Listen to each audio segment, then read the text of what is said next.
चतुर्थ स्तंभ रूपे स्थान लिभाउथिबा सांबादिक बंधु माने सारा देश में प्रेस दिवस पालन करिसेंती। सेहिभଳି महाकालपड़ा प्रेस क्लब तार 7म वार्षिक प्रेस दिवस पालन करिछि।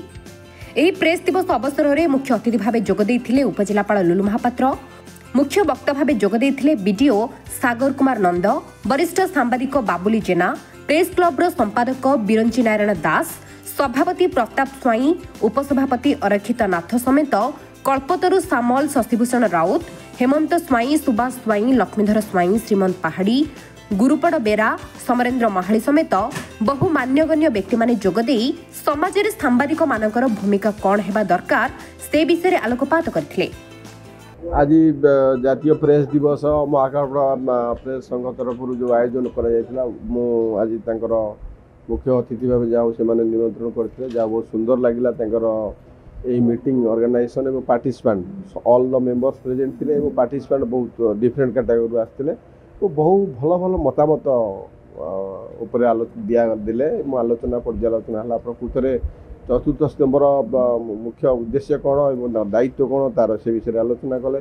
तो प्रकृत में जदि आम देखा प्रेस मीडिया बा एडमिनिस्ट्रेशन भितर कोरिलेशन कोऑर्डिनेशन न रहिले माने actually development work is not possible.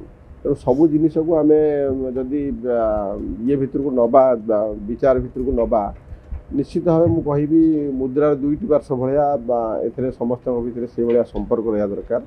एवं समस्त आज दिन में मुझे शुभेच्छा वार्ता तो देती मुझे आउ थे पाखे कृतज्ञता ज्ञापन करमती सहयोग रहू एवं सब प्रशासन को भितर रिलेसन मेंटेन करते और लोक मानकर माने पाखे सबू सरकार समस्त योजना एवं केमती तार उद्देश्य कौन कौ विषय ये अच्छी जदि किसी भी कौन जगार देखिए आम व्यतिक्रम आसला सी भी